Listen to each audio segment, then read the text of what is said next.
Everything that was became what is, and what withers and dies is but alike the larva in its cocoon.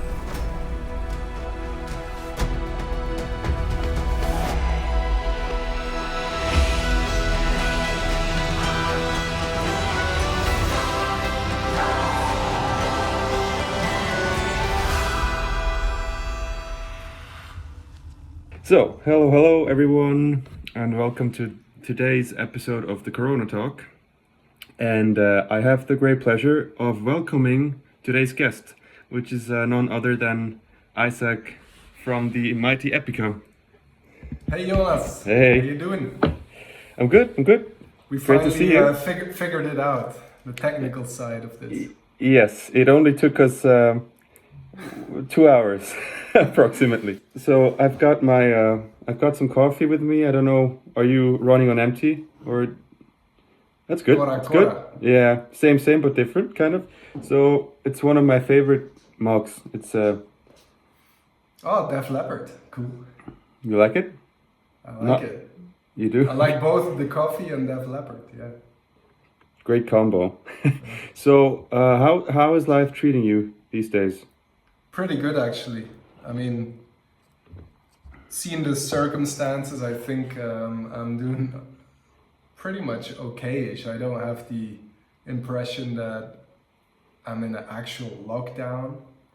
And yeah, first of all, in Belgium, I'm from Belgium, so we don't really have a very strict lockdown. We can still go out of the house, only if needed, obviously, but we can still go for a walk or go running, whatnot, doing some sports outside. So it's not like you're, how you say that, obliged to stay inside. It's strongly advised, but then again, I live in a rural area and there's not much going on either way. So also now I don't really have the impression that I'm in a lockdown. We're fortunate to have quite a big house, big garden, and so I'm outside in the garden, and I think I've never been as tanned as I'm now in April. That's pretty cool. So That's I mean, cool. The weather is good, and I'm doing cool stuff outside, but also practicing some guitar, obviously, and we're still working on the new album. Oh yeah, that's another good topic. So, but coming back real quick to your, I mean, it's great to hear that you're all fine given the circumstances. Actually, the same here in Switzerland. It's I think it's more or less we have the same conditions given. But I heard you even have horses, right? Yeah, that's right. Yeah. It's awesome. I'm a really farmer, if I'm not on the road. Farmer Isaac. So we have one big horse, because you have to know my fiance, she's a mounted police officer. So she works for the federal police and is a sort of an elite troop for the Royal King. Wow. Which is, I think the name is more awesome than what it is in reality. I don't know, but either way, she's like the one you see at football games and like if there's a strike somewhere and if there's horses, then that's her job. And the big horse we have, that's a retired police horse. So these horses still stay the property of the Royal King in Belgium. Well, the Royal King, it's the king. But it sounds better. I have to admit, the Royal King is way better. The Royal King, yeah. So I mean, it's still his horse technically, but we take care of him, and so he's here on retirement. And then we used to have two horses, but it was a little too much work, and so one went back to Brussels. And now we have a pony. That's cool. Which is a handful of work as well. And yeah, so that's cool. We have a big meadow where they can grass all day, and So every day I'm shoveling shit, which is very exciting, very rock and roll. Right, right. Rock and roll is alive and well. And that's why the lockdown feels the same as usual. Cool. Yeah, but I really think there is a something really healthy in being a musician. If you have like something, or you really have to do something physical, and at the end of the day, you can actually have a look at what you did, like you moved Yeah. stuff, and you. So I think Yeah. that's a very very good thing to have, a very healthy thing to have. Yeah. But that's great. So yeah, of course, I'm really interested in hearing about the studio. So Epica is recording right now, or are you finished, or what's the situation with the new album? Well, as of now, Simone is still recording vocals, and it's been kind of a strange situation, and it still is, because around the time I think I was done somewhere in February, and then there were choir recordings and then orchestra, and that's, I think, right at the end of the choir recordings the whole lockdown thing started. So basically that meant that Simone, who was supposed to go to the studio in Holland, but she lives in Germany, so she couldn't travel anymore.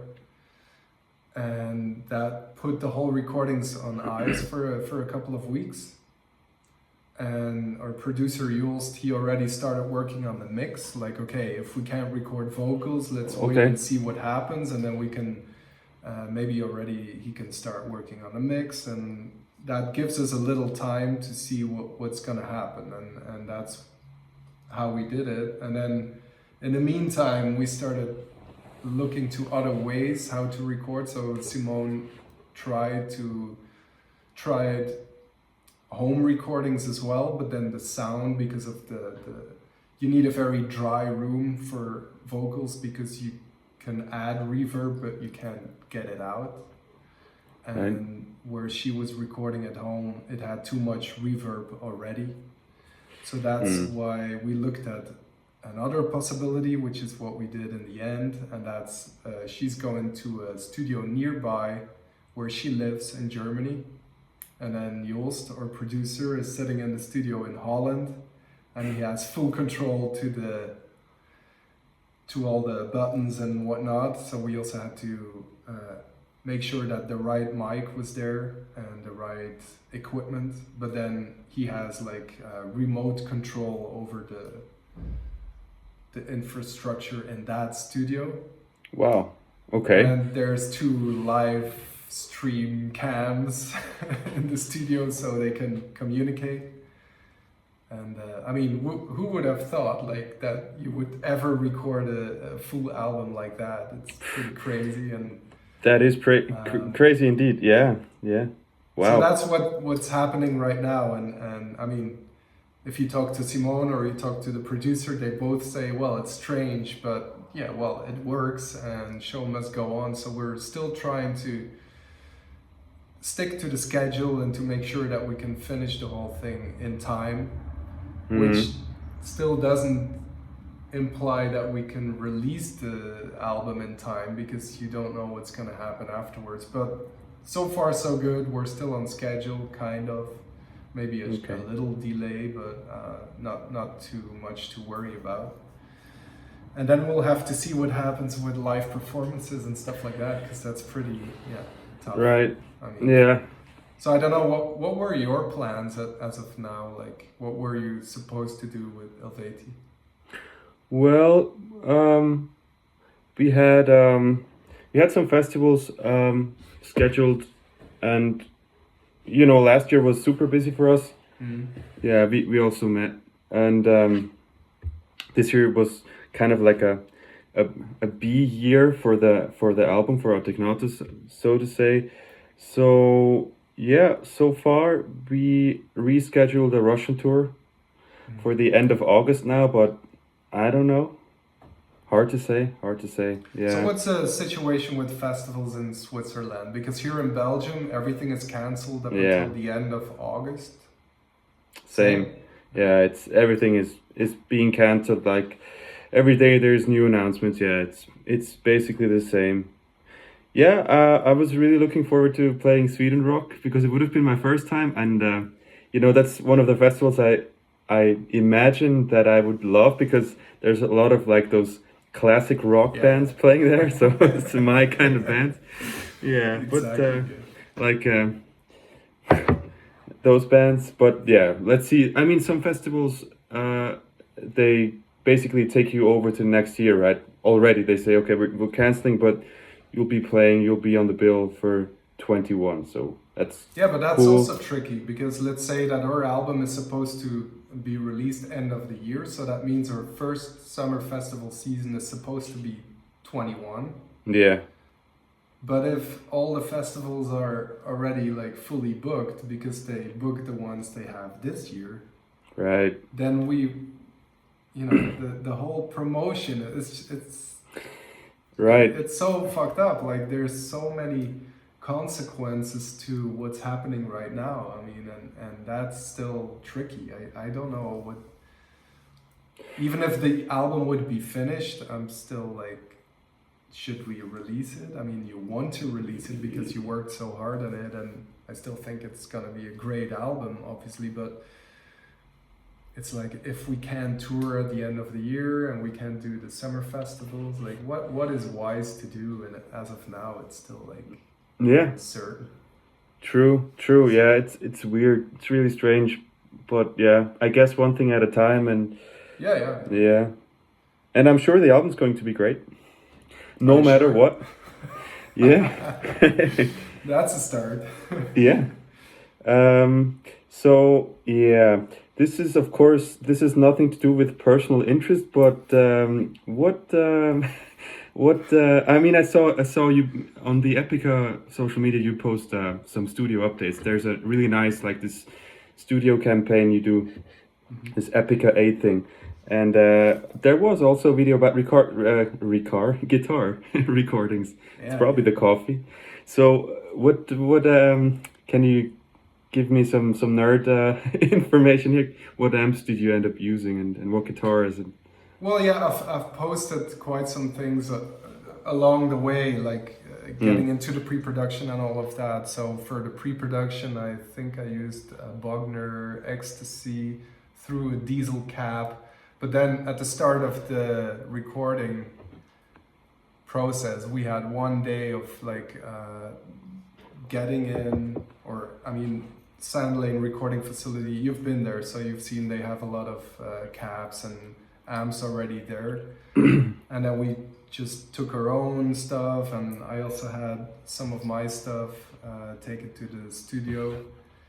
And we just had a full day of trying out a lot of amps, and especially trying out the combinations, because you can have a great amp and then you put it next to another great amp and you blend them together and it sounds not that great. So that's kind of a strange thing, because you think 1 + 1 is 2, but it not always is like that. So right. so we ended up using, it's been a while, maybe it's on my phone, but I think we used the 5150 PV with, maybe it was the other one, the Van Halen one. Oh, the EVH. I think so. Yeah, this one. Yeah, it's similar to that one. I Okay. think it's the same one, but Yeah, that there is a black one, and there is the black gold one with EL34s, maybe, I don't know. I'll look it up. It's probably Cool. on my Instagram. So this is already. Yeah, so it was the black one Uh-huh. with the 5150. Or maybe the angle. I have to look it up. I'm not Okay. 100% sure. But we checked, like the Bogner Ecstasy is what I've used for the last 2 albums. Right. Which is a great sound, I think, but and it was still good. Like if we compared it to other amps, it was still good, and it's very similar to the EVH. And then the EVH had a little more crisp, a little more high end, whereas the Bogner has a sort of a round or mid tone, to get really nerdy. We should. Yeah, we should. But then now we really spend a lot of time to do the combination, right? Like in the past it was more like, oh, let's go for a great sound, which is great, of course. But then now we were like, okay, maybe we need to check the combination up front, or the possible combinations.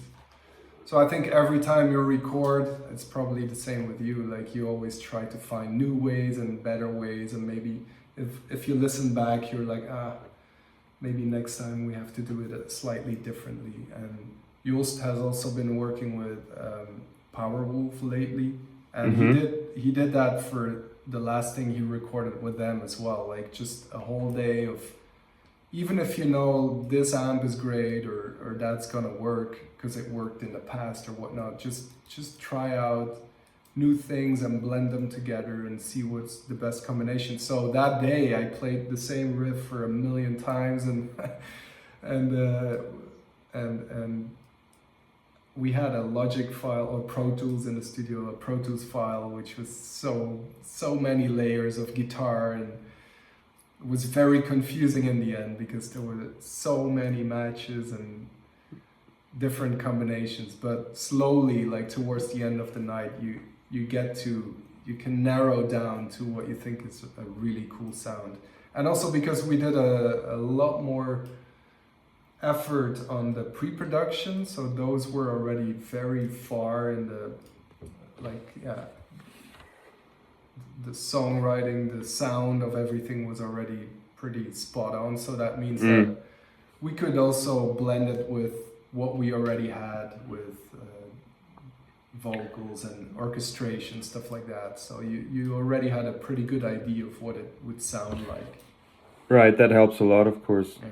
And that wasn't always the case in the past. You know, sometimes it were very basic demos, and then we have to pretty much work it out in the studio, and then it's still a bigger guess what the end result will be compared to what we had now, which was already kind of a almost finished product. Not really, but you know what I mean, like pretty much already what we thought it would be, and that was cool. So yeah, cool. Yeah, it's always the thing with all the amps and all the good stuff, because sometimes I also think like maybe it's sometimes you keep on coming back to the stuff like at the end of the day that you've been, because it just works for your playing, it works with your guitar and your whatever, your fingers, and there were times when I thought, okay, for next time I don't want to go through like 10,000 amps, but just go with 3, and because I know I will make them work. yeah. But of course, it's always important, as you said, to try new stuff and not get stuck in old ways. And so it's always it's a balance, and it's cool. It's not necessarily what I like, you know. I've never been, well, maybe in the beginning, but like being 15 years old maybe, but I don't think I've ever been very into all these pedals and amps and all of that. I didn't own a lot of amps in my whole life, you know. I've had a couple of them, and they were mostly what I could afford at the time. And then from the moment I could afford, I've been playing Bogner amps for so long. And okay, they're not on the album right now, and so I'll have to see what happens for the live shows, but still, it's a great amp and it sounds great. So it is. But there are so many people who can, like, I don't know, like they can nerd over these sounds, and I've never had it. I just want to play, and I don't care if it's like a little better than the stuff I have right now, you know. So, and I think knowing you probably are kind of similar to that. Just plug and play and see where it takes you. Right.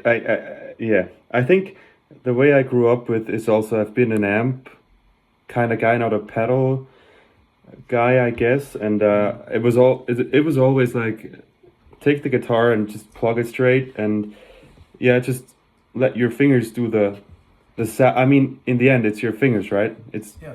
This is what Also defines. the Überschalls I have, they don't even have reverb. Yeah. They have clean and distortion. They only have 2 channels. I love amps like that, just very basic and. Right. Yeah. I mean, sorry.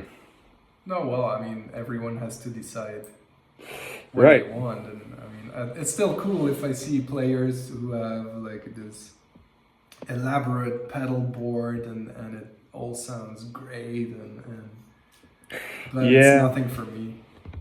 I don't like it. Right. Yeah, me too. Same.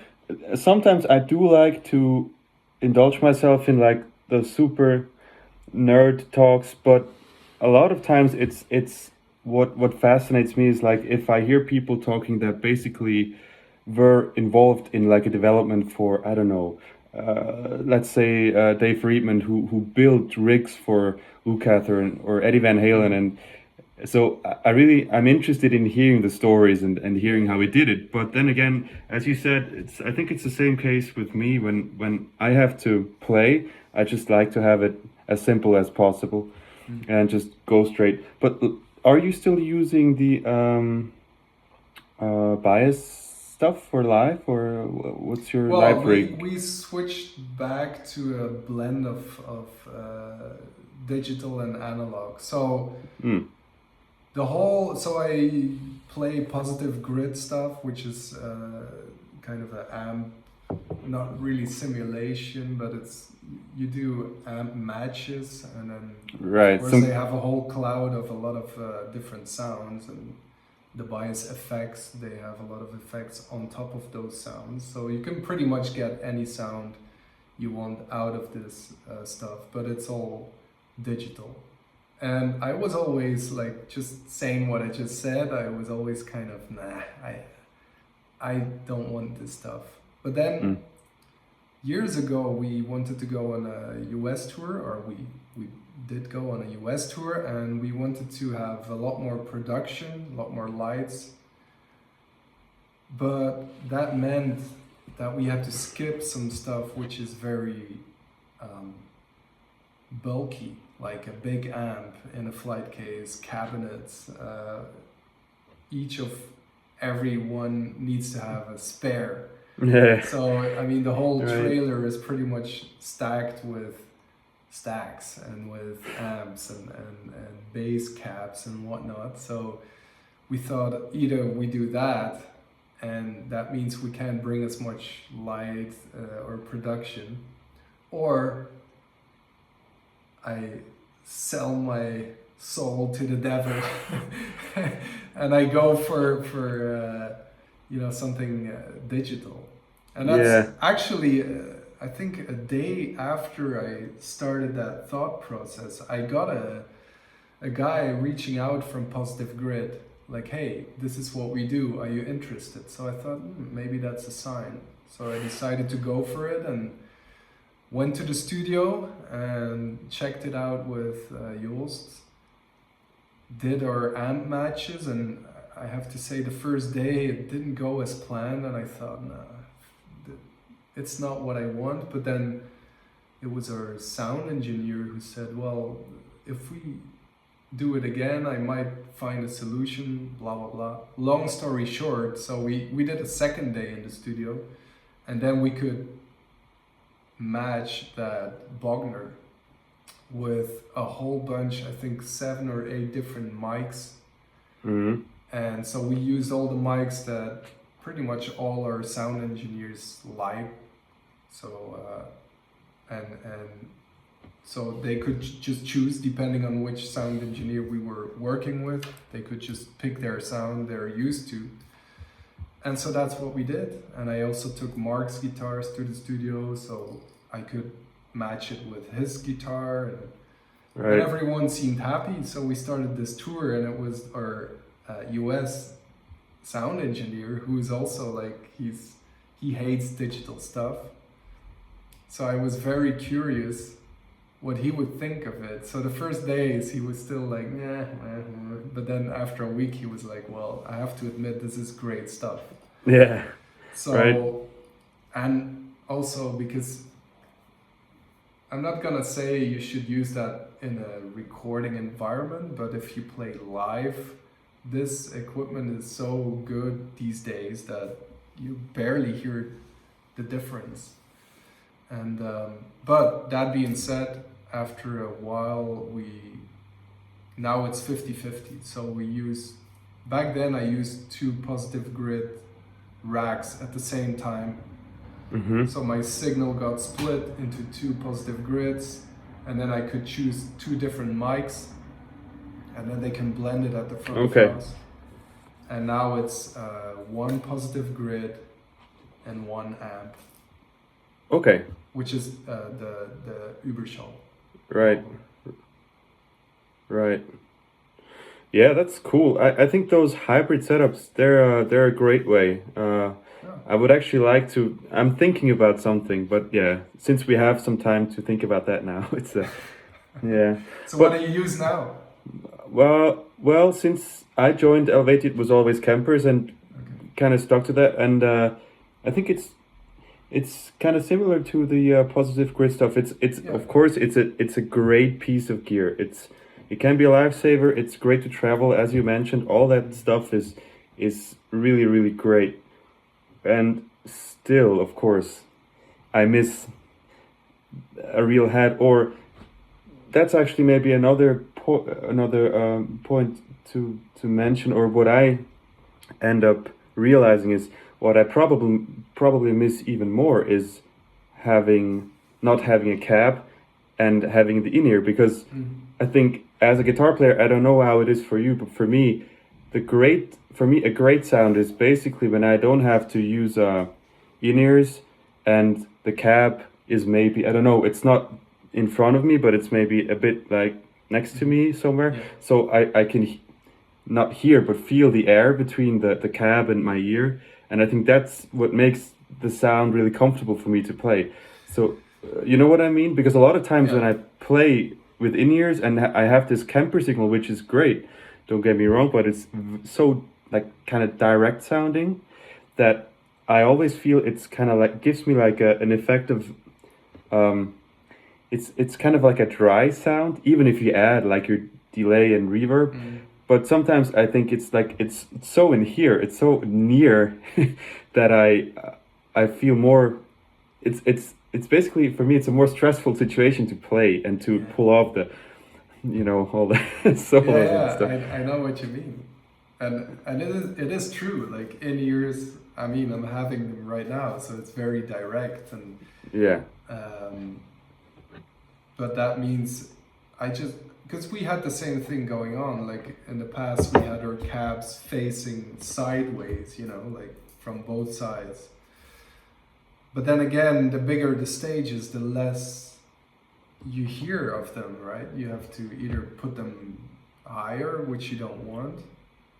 Right. And especially since you move on stage and you go to the back, we kind of have 2 lines. We have the front line where Simone, Mark, and me and Rob are pretty much, and then you have the back riser set up with drums and keyboards, and then we just jump on and off and whatnot. So every time you went to the back of the stage, you couldn't hear the cab either way. So then you had to rely on the in-ears, and so either way you can choose not to run around, which is pretty boring. Right. Just live with it, and now we don't even have the cabs anymore. Even if we went back to the amps, we have a cab simulator, but not the actual cab. Yeah. So and it works, but I do understand what you're saying. Like it's different from back in the days when I used to play in like death metal bands and just blasting your ears because you still had monitor wedges. Yeah. And, like, it was crazy, but you felt everything, right? It was a different Right. situation. But also the venues were smaller and the stages were smaller and it were different times. Right. So there's good and bad to everything. But True. I'm pretty happy that I'm not blowing out my ears. Sure, So, sure. But I think that what you just said is really, that's the thing. That's what it's all about. You want to feel an amp. It's not here. It's actually you. Yeah, it's a feel thing, and it's just a different experience. But of course, like, yeah, there's no point in going back to. No, but the other thing is as well, like if you're on the front of the stage, there's a lot of the speakers toward the venue that you also kind of pick up, because on my in-ears all I have is Ooh, this is interesting now. yeah, that's What's on your in-ear sound? the metronome and my guitar. That's it. So Oh, I don't okay. have anything else. Well, maybe if it's a very big stage and if the speakers are not like side stage but in front of the stage, so I don't get a lot of that sounds back in my or back on stage, then I would have some orchestration maybe. But if let's say the guitar is at 100%, so to speak, then the click is maybe 50%. That means that from the moment I start playing, especially if Arjen is starting to drum, I don't really hear the click anymore. Yeah. I just hear the guitar, and I don't put it that hard, so I can still hear stuff coming back from the speakers or the venue. I hear the drums just like that. That's cool. So yeah, and to me it's like, some people say like, how can you play like that? But to me it's like, okay, if I want to be spot on and play as good as I possibly can, then I have to use that dry sound you're talking about. Like it's very direct, very dry. And also if I play a solo, I don't add volume, I don't add delay, nothing, you know, that's all done at front of house. I just want the cleanest sound I can have, and that makes Yeah. me play as good as possible, because I can relate to what you say, like you get stressed because where's the delay, where's the this, where's the that, there's nothing, so you need to be on top of your game. And then Yeah. for me it's like, okay, it's a way to keep me sharp, Right. I I guess, was. you know. I remember when you told me for the first time. Yeah. So I was like, yeah. And how about your solo sound? You were like, yeah, it's the same. So I was like, oh wow, okay. And there's nothing, like not even like added delay or reverb or nothing. It's like. Well, there is a difference. The noise suppressor goes off, Right. and Yeah. the tube screamer goes on, but that's Okay, a very yeah. slight boost. But Yeah. But that's actually interesting that you use it for solos, because a lot of, like that classic recipe for that metal tone is to have a high gain amp and then use the tube screamer to like clean up the lows and whatever. That's interesting. Cool. that's what I did. That's what we usually do for recordings. Yeah. Then I have it as the basic setup is with the tube screamer, but for live, I don't know. It's to me, it's not needed, because it's the same as reverb. You don't usually need it because it's in the room already. And I think Right. with the tube screamer, it's kind of the same. But again, I'm not such a purist if it comes to sound, because I pretty much always say to the sound engineer and to my guitar tech, whatever is needed to make it sound good out front, I'll go with that, So sometimes it's a struggle because they would cut the lows or add more low or whatever. They would just switch things around, and then sometimes I'm having a hard time to Right. be comfortable playing, but then I'm like, fuck it, as long as it's good for the people out there, I'm happy. Wow. I think they must love you, because I think you're different from a lot of guitar players Yeah, I know, out there. I know. I Yeah. don't, but I think that's certain things I care about very much, but then the other stuff is like I Yeah, couldn't care less. totally get it. And I think yeah, it's a great point of view. And yeah, I mean the tube screamer thing. I think a lot of like those modern high gain amps, like the EVH or something, you don't even need a tube. I mean they have that tight low end and they have so much gain. I mean I really still don't get it to this day. Like even with those EVHs, for example, if you have a like on your third channel, if you I don't know push the gain over a third or something, it's like who needs like all the gain? It's like holy crap. But yeah, anyways, so yeah, maybe coming back to the situation with Epica now. Do you think the whole band situation got affected like in a really bad way with the whole Corona situation? And you weren't scheduled to have a lot of festivals this year, right? Well, it wasn't our plan, but Mm. eventually we actually had quite a lot of festivals. Like not the big ones, more kind of the B festivals, but Yeah. so we still had to cancel quite a lot of them. But that's the same for everyone. It's the same for you guys and all these bands. It's crazy, man. It's like Right. it's. But also the festivals themselves, you know, like if you prepare, you obviously you kind of take it for granted because you already know 1 year up front when your festival is gonna be, and you just do whatever you do to make it happen. Yeah. But then just a couple of months before it's actually happening, you have to cancel it or postpone or whatever, you know. I don't think it's a very funny situation for those people as well, you know.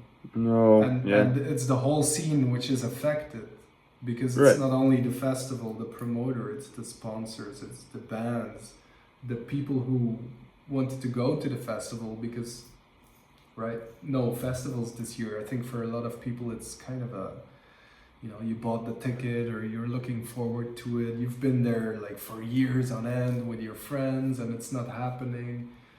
But also vendors, like people who go to all the festivals to sell food or breweries, whatnot. I mean, Right.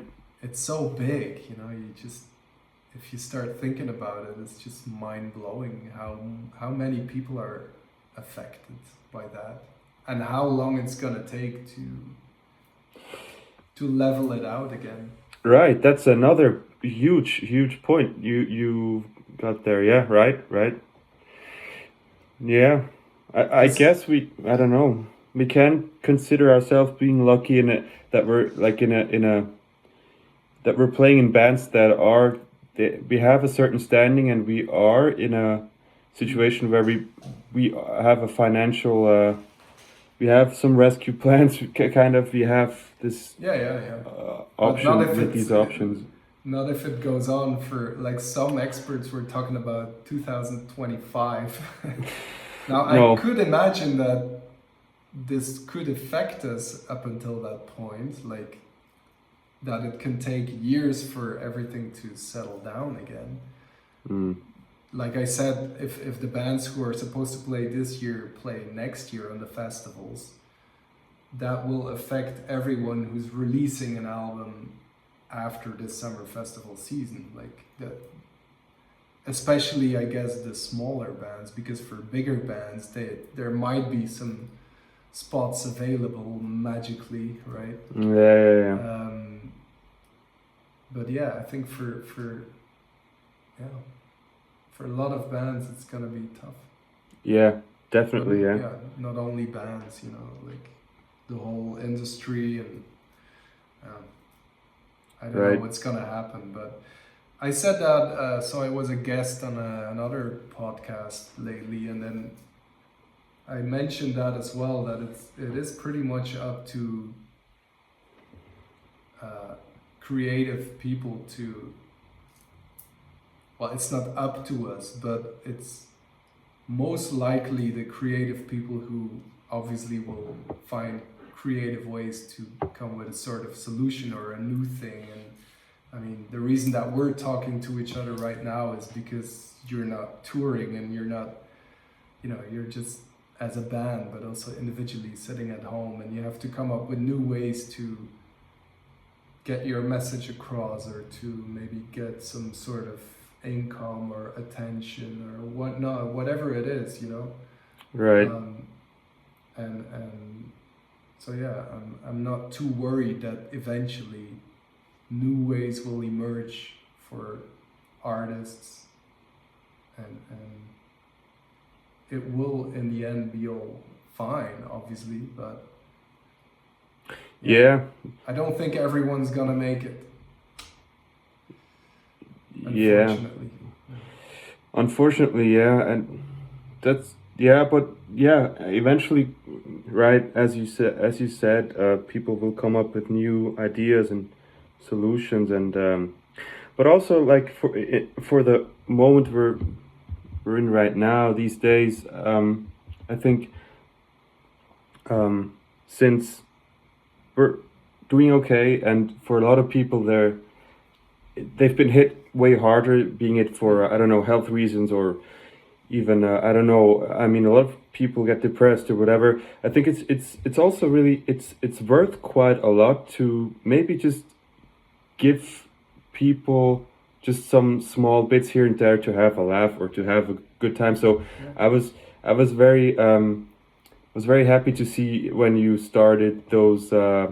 You did some some solo covers for me. Yeah. I imagined they must be like some influences you had, or some favorite covers and some favorite solos, and it was great to see. It gave me a really like a good time, because I didn't know, but some of them were also my favorites, and it was like, wow, I didn't know that he liked like Island of the Sun was the one that for me, because a lot of people, I think, they don't know about that phase in Ingwe's work, and I thought he had it all there. It was not overplayed. The sound was so great. Everything was so cool. So yeah, I think so. And the most funny thing is, if you watch live stuff from that period, it's just hilarious, because he's like, if I look at it and if you kind of know what he became afterwards, it's as if he's already like this big rock star, but right. But there's a lot of stuff going wrong. Like his guitar would break, or a string would break, or the sound would die, and it's like he's just not giving a fuck for some reason. Like he's just playing his ass off, and as if you know, you're totally right. Like these solos are already so full of whatever he ever became after that. Yeah. And it has all the ingredients already, and it's great stuff. Yeah. Right. I think it's scary to watch him, because he's like what 18 or 19, and it's like every. But I think that's with all the great players that I admire. Like you can also, like if you watch like one of those old Paul Gilbert like instructional videos, when he's like pulling out of something out of his head, like it's ridiculous stuff, and he's looking like it's super cool. Everything is also funny, and it's a sign of those times, but he's playing, it's all there. It's all there. And the same with Petrucci, you know, like just because I did I think it was Images and Words. Oh man, that was the other one. It gave me goosebumps another day, that solo. Yeah. I love it so just much. listen to like the first album. What's the name again? When Dream and Day Unite. Exactly. And like you have the Itzy Jam, and you have just these solos are already spot on, and like, okay, production wise it's maybe not the best album, but it's already so top notch. And the same with Images and Words. You're like, oh, it's the maybe the first album they got known, and also with James LaBrie. So you think like, oh, if there's a good way to start, it might be the first album, but then it's like, god damn it, it's already so technical and great, you know. Oh man, I love that. To this day, this is that album. I mean, it was my entry point with Dream Theater, and I still, even though the production is kind of like, it's very, maybe it didn't age perfectly because it sounds very processed, but I love it. Like they did remixes, I think, for one or two songs, and I couldn't listen to them because it needs to sound that way. It needs to sound like it has some kind of hi-fi sounding thing going on, and it's just perfect. And talking about Petrucci, I also think another interesting thing to see is like how over time some of those players, you feel like they go in a direction where they maybe start, or it's just my experience, that they maybe start losing focus a bit on what is really like there, and then at some point they get kind of like back into their A game. And for me, it kind of happened with that latest Dream Theater record. Have you checked it out? Like that, the Distance Over Time record? I probably, you know, it's been since maybe 6 Degrees of Inner Turbulence that I kind of lost interest in a way. Don't get me wrong, I still check out their singles and I might have heard it, but back in the days, it was like I listened to all this stuff like pretty much daily, and like I was in awe, and it was the best thing ever. And I think maybe up until Metropolis Part 2. And then after that, I have to say that it kind of, I lost interest. Okay. And for some reason, I don't know why, and I hate saying it, but since Portnoy left, it's never been the same for me. And I hate saying it, like really honestly, like I don't want to say that kind of stuff, but it's just this feel I have, you know. I know, I agree. It's really like, Mangini is he's a great drummer, everything is great, but Mike, he just had that spark of also like that rock and roll thing no one else in the band had, and I mean, if you listen, what I loved about Dream Theater is a thing that I also love about bands like Iron Maiden, that if you would put them on a grid, on a timeline, it would be like...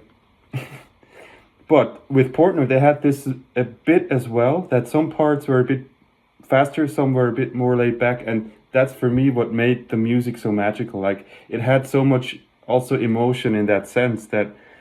Yeah, and it was... I guess it also has to do with the fact that probably the same with you, like you grew up with these albums, like the Awake, the Images and Words, even Falling into Infinity, which you were not supposed to like, you know. I loved it. It was so many great songs. Like, great songs. You Not Me and stuff. And I just remember also with this album there were some, I think they did some scratching or something like that, and I thought, well, they just look at like their label asked for a more poppy album, so they listened to some pop music and then just did it 10 times as good as those guys do it. Right. That's how it felt to me. So that's why I like that album either way. And, But and I've seen Dream Theater a couple of times with Portnoy and a couple of times with Mangini, and it's different. And for some reason, I just liked the vibe with the Portnoy shows a lot better, you know. Yeah, me and too. that's again, I hate saying it, and no offense to Mangini, obviously, but it's just the way it is. Just as like probably some fans of Eluveitie will like the first couple of albums and not the current stuff, and the same with Epica. Some people are like, oh, the first album and all the rest is garbage. So we have to live with that for sure. And it's the same with like, for me, like with a band like Pantera, which is probably the band I love most of all. Like also the live show I had that had the biggest impact on me still to date. And I like old Pantera, and like after Far Beyond Driven, for me that was maybe like I just like these initial records, and I have that with quite a lot of bands, and so I never blame anyone for not liking the latest Epica album or something. Like I get the point if you grew up with that stuff and Right, right. you know, Yeah, I think there's bands who are interesting in the sense that they change a lot, like they don't stop changing, and then there's, I mean, I agree with you on the Pantera thing because as much as I love them, I think on the Great Southern Tranquil they try to outdo Far Beyond Driven concerning brutality kind of, and they kind of choked the whole album. It's like it's too much of like this brutal thing, and Far Beyond was perfect, and then on the Great Southern Tranquil they kind of lost it a bit on the songwriting end, and it was just all out war. And, I still love the album, but yeah, I don't have the same vibe as Right. I have with like the first one I heard was Vulgar, and then later on I discovered that they had a earlier album. So I discovered Cowboys after listening to Vulgar Display, but you know those, and then Far Beyond is pretty decent album as well. I love that But you're one. right, you know, like it seemed as if they were constantly pushing that boundary of how aggressive they could make Yeah, that music, and yeah, and probably also maybe the internal warfare between band members, maybe that in the end just right. didn't produce the best records, maybe, I don't know, but you know, I still Well- think these first couple of albums were amazing. Unbelievable. Yeah, unmatched to this day. Unmatched, It's like And especially, have you seen them live? no, it's yeah. It's like the best show I've ever seen. What tour did you see them on? It was 2001, so it was probably maybe that's even reinventing the steel. I don't know. Yeah, But just the attitude, like the rock and roll was dripping off that stage, and it was crazy. And I've never ever. It's not like they had fancy lights or whatnot, like, and even the production, it wasn't like super huge or anything like that. yeah, But it was so intense, like the such a wall of sound, but also in between songs, Phil Anselmo obviously like blabbering away and like talking bullshit all the time and drinking way too much, and yeah, but and just that whole experience was yeah. I've never ever after that seen a band with so much attitude, because all four of them were like such characters. Yeah. Yeah, it's that rock and roll element that you talk about that I also think this is what I sometimes maybe miss a bit. Or I mean without talking in a bad way about my own band at all. But this is something that is not really present because of the structure of the whole thing. It's just a different kind of thing. But I think that's why I really enjoy playing in really like a tribute band with friends at home or something where basically it's just about something different, and it's about more like fun. It's not about business at all, and you can have your amp and you can have your rock and roll moment a bit more. But I love seeing those performances with bands that don't have a huge production. Like just yesterday by accident I stumbled upon a live recording of Skid Row when they were opening for Guns N' Roses like in '91, and it was crazy. Like everyone was dripping with attitude as well, and it was not a whole bunch of production because they were opening, and it was like Wembley Stadium, and from the first song like they had everyone in like it was like explosive. And I think they also opened for Pantera, or actually was it the other way around even? I think Pantera opened for Skid Row because at that time they were huge, and then Pantera, of course, took over. But I think those kinds of bands that that just blow you off the stage or blow you away with their presence and their attitude, Yeah, it's a great thing. Yeah. It is. And there's So- not many of those bands. No. And it's as you say, like, I mean, especially like, let's say, Epica with violins and trumpets and female voices and choirs. I don't think we'll ever blow anyone's mind with that, you know, even if it's metal music. It's just a whole different beast, right? Right, it works in different ways, Yeah. which so- are equally great. Like, yeah, Yeah. right. So, and if every band would sound like Pantera, it wouldn't be a cool thing anymore either way. So it was just still, that's like the best show ever. And it should remain like that. Right, until I'm yeah. 6 feet under. That when I'm 80, I can still say, well, back in the days, Pantera. Right, And yeah. everyone will be like, who? Band who? What a name for a band, Pantera, really? Yeah, true. That's how it should be. So, are you planning on recording more of those solo covers or? Yeah. I would love to. But the thing is, Cool. the first couple of weeks of that lockdown, it was shitty weather. And then the weather turned great. And that means that the whole garden started to Okay. explode. Like, I have to work in the garden and do some stuff. So, I see. so I yeah, definitely, because I had such a good time. Like, these were sometimes solos I've never figured out. But Right. I always loved the solos, and for some reason I didn't figure them out. So I thought it's a good time to start try and do that.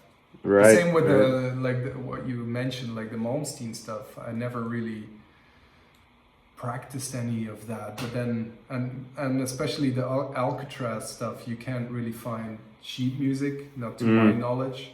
So I just slowed down the recording and started to figure it out. Oh, this is probably what he's doing, and it's just, you know, having fun, and it's not because this is a lockdown that I do this stuff. It's something I sometimes do, you know. I just like to, I don't know about you, but I'm a sort of all or nothing guy, and I like going from project to project.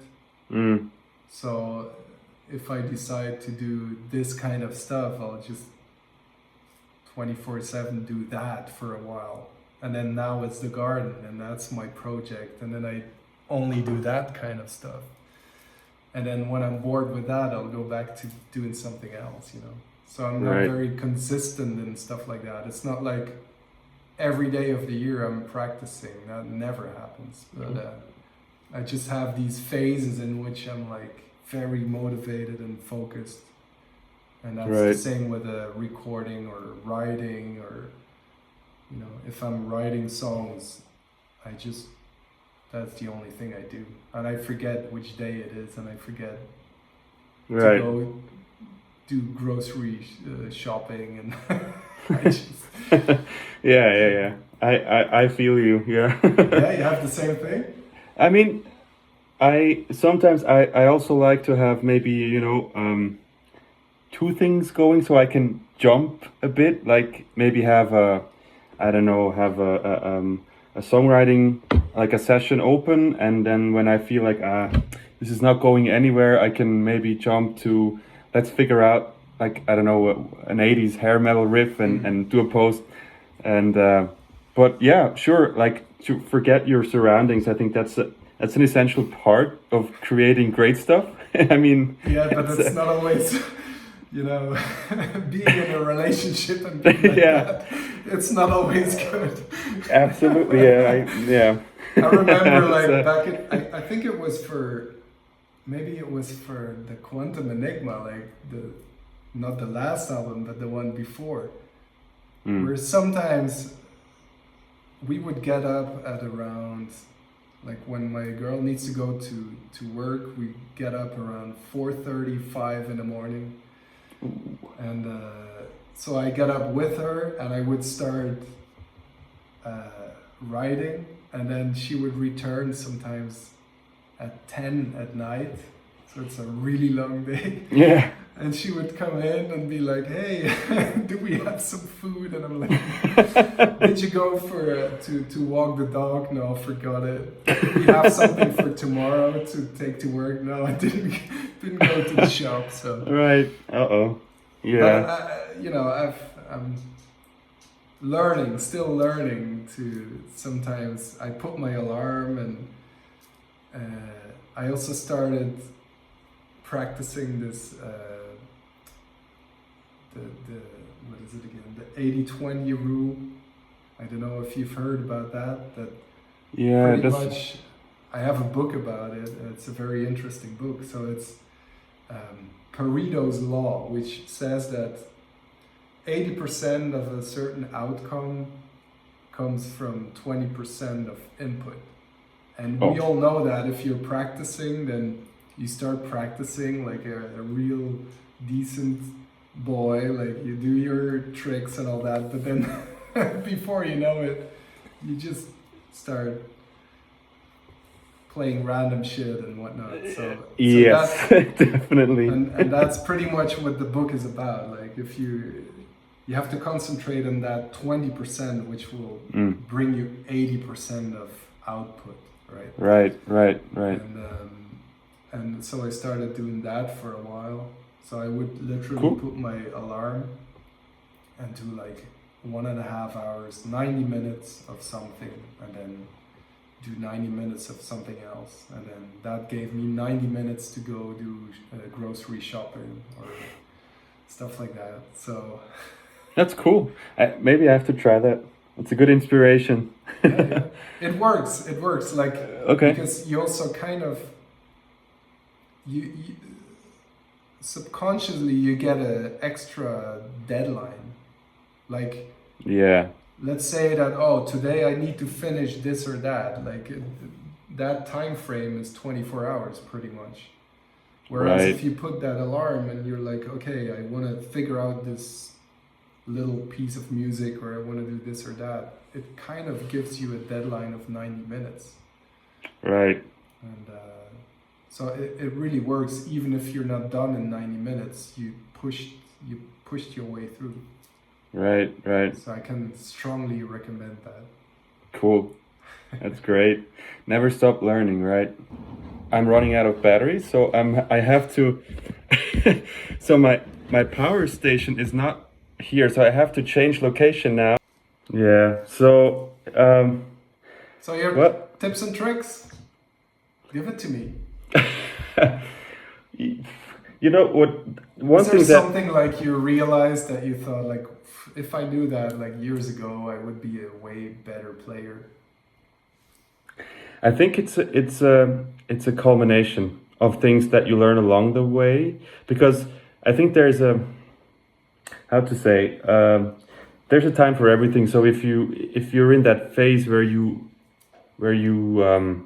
want to be this technical crazy wizard that can play all the techniques in 400 BPM and blah blah blah blah blah, you do that and it's just perfectly fine. I also had this phase where I'm kind of thankful for it, where it was just right around before YouTube hit the whole scene, and so you basically had your stereo and you had your CD player and CD, and I always would go like, I used to buy tab books, like Images and Words, and I got like Pornography for the Extreme album, which was my favorite, Nuno, and I used to look at them, and there were some parts where I was like, this can't be right. I don't think this is right. So I had my doubts, and then I just started like playing the CD and go back, and it was so fast. Some passages were so fast. If you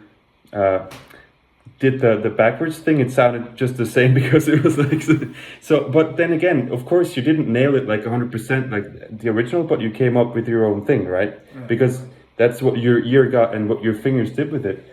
So that's a thing that when I look back now, I think that was a great time for me because that's when I forged probably a lot of my style. And another thing that I think was kind of crucial is that I didn't have just one huge big idol, that it was like this league of my Olympus of guitar players, that I could do a mix and match kind of like subconsciously, but I probably maybe I did, and I ended up maybe having some creating some own riffs and licks and bits here and there. That's sometimes I see that, or I hear that in other, like maybe a lot of YouTube clips and stuff, and I go like, wow, this is great playing, or I never could do that, but it's too obvious where it comes from. Like the original is too obvious, and then it's kind of like it's too much of a copy maybe, and I think one of the reasons could be that it's that if you have your one big hero and you want to be like him, you want to dress like him, you want to have the same guitar but the scalloped fretboard like him, whatever, then you kind of end up being a copy, which is also, it can be a great thing for, I don't know, a tribute act or whatever, but yeah. And I know a guy who he never got really serious about being in a well-known band or something, but he had like this huge collection of guitars, but he put the exact same configuration in all of the guitars, you know, like the same pickups, the same Floyd Rose, and I never got that. Like, why would you do that? Like, the whole character of the guitar is just gone. Right. And the same with licks. He would just have his set of licks and that was it. And every song was just filled with the same licks, which were great, but it was like nothing new. So I know what you mean. Right. That's it. Yeah, because when I think about, I mean, also all my heroes, which I would still consider them my heroes, because I still think I'm a fanboy in some ways. But they also, I mean, they have their bag of tricks, but they are so, it's like, it's so clear that it's basically, okay, this must be Satriani, or this must be Vi, like this is, it's also the sound, of course, like they forged their sound. And another thing that I think turned out kind of cool-ish is that I would consider myself to be a pretty lazy when it comes to practicing, but like, as you said, like seriously, like, okay, now I want to do economy picking and I'm going to do it 1 hour a day, and I'm starting with this exercise, and then after 5 minutes I'm like, yeah, like, and you're noodling or you're riffing or you're, I don't know, and you're like, yeah, okay, I tried, and but there was something that came up that I thought, well, this is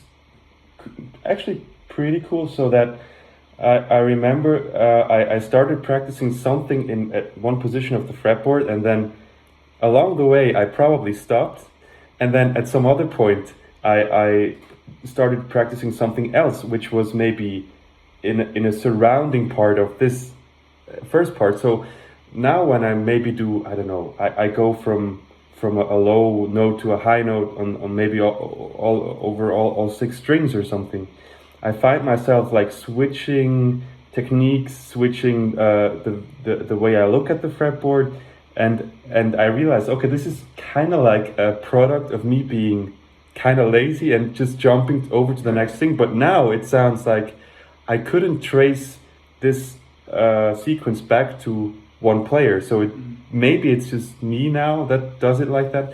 So I think this is also a kind of a cool point to also embrace this kind of your intuition to, okay, there's lots of players that are technically, like, they are crazy good, like, players like sometimes I watch videos of Teemu from Winterson, or those kinds of players. I think his name is Teemu, right? Teemu, yeah. And they're so, like, it's crazy, it's so effortless and it's so perfect. Like, they can go from, I imagine, like, they can go from not even being warmed up to like, and it's like here you go. You don't have to edit anything. It's just like that. Good morning. Yes, and you're like, okay, thank you. And I also started taking lessons from players during these days now, because I thought, yeah, I mean, they do something that I could never do, and I want to, maybe they can give me advice in many ways, like what's your practice routine, or what's your way how you look at the fretboard and stuff. And it was really cool. I had lessons with Brandon from the Black Dahlia Murder. Okay, yes. He's also like a. Yeah. I also like They just had a new album, didn't they? Yes, yeah. And another really great lesson was with Wes Hawk, I think you pronounce it. He plays in Devin's band now, and yeah. Yeah, he's and great too. He's doing economy picking too, right? Yes. By accident, both of them are like this. They are economy pickers, and I learned a lot. And Wes just completely fried my brain with like this huge melodic minor workout, and he was like just firing on all levels.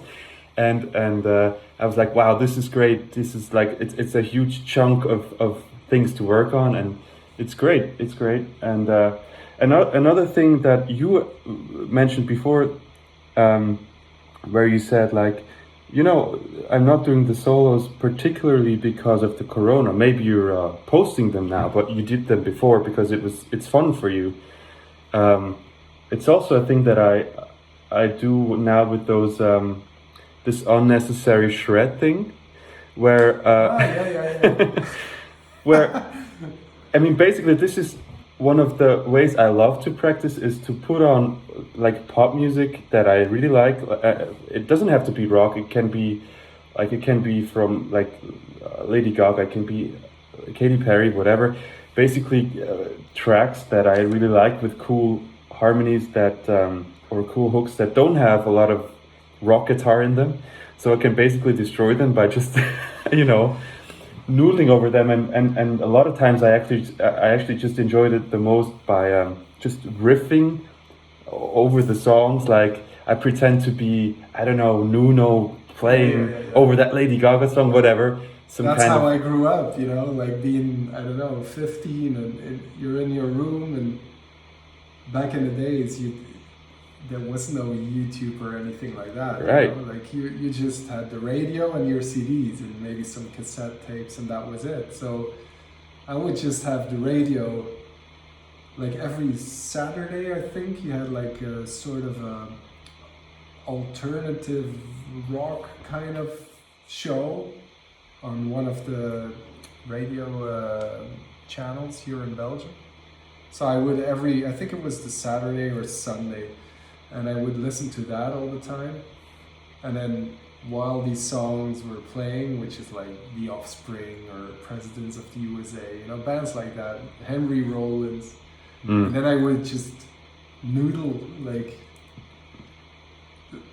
stupid licks, like probably was very bad, but that's how I started improvising, you know. Right. I think you learn so much so fast when you just have to adapt. Like, okay, now it's a chord change. Okay, what's happening here? And yeah, right. It's cool that you had this as well. This kind of, so yeah, I was actually, it was funny how I came up with it, because yeah, it's literally what I do, and I was thinking about maybe it would be cool to do like a series for I don't know, YouTube or something, because I always wanted to kind of do more YouTube stuff, and I never did, but I still think I could do it, like to have imaginary solos over those tracks, but then basically really compose them and think them a bit through.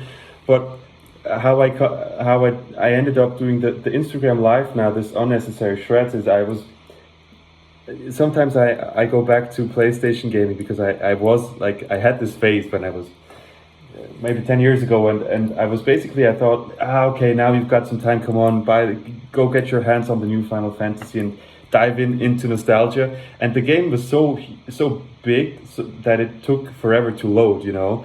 And then I thought, okay, it gives me time to maybe do some noodling over some songs, and I just thought, okay, maybe some people think it could be fun to watch, or I don't know, or they want to just put it on while they're making dinner or whatever. So So I thought, okay, let's do a post. I'm going live in half an hour, and just do some songs, and then you can go back to your Final Fantasy, and I wrote just request songs, and I tried to play over them, and I ended up, it was now it's 2.5 weeks ago, and I ended up spending 3 hours on Instagram, and it was I didn't see the whole thing, but I remember like I saw Jonas is online, so I made my famous screenshot probably. And then I don't know, I did whatever, and then later I go online and I still see you, that you're still live. I'm like, oh, this guy is having a blast. And, yeah. and then the second one you did, I think I saw pretty much all of it, and yeah, it was good fun. Like it's cool, and you know that's the stuff I did as a kid. You know, like trying to fill up the gaps. You know, like just right around, and of course it wasn't as good as we would do it these days, but still. Right.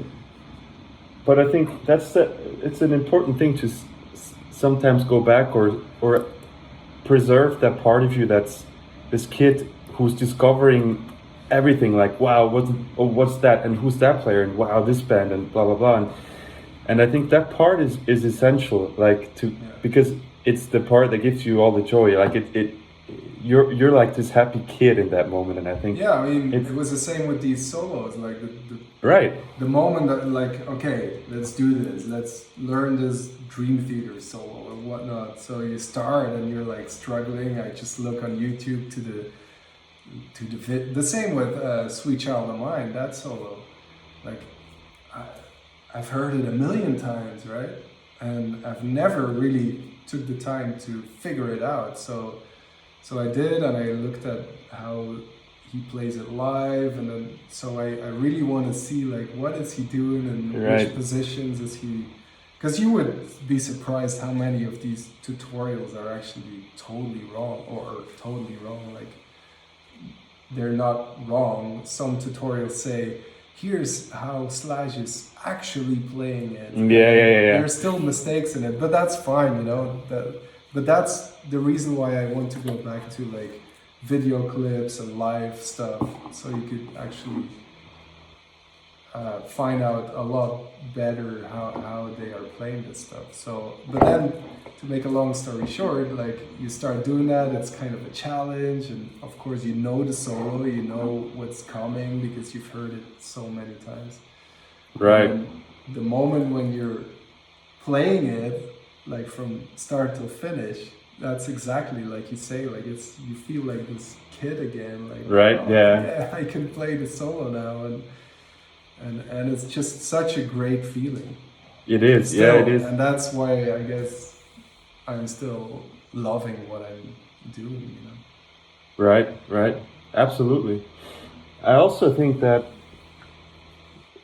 at the end of the day, with those YouTube tutorials, it's a bit like with the tab hooks, because also if you bought the Hal Leonard one, and you were like going home and you had like you had the feeling like this is the key to how to play it perfectly, like John Petrucci or Nuno Bettencourt plays it, and then you realized no, it's not. Yeah. It's and yeah, like you said, when tutorials start with I'm going to show you the right way how to, and exactly like Slash plays it, you know, like, yeah, probably not.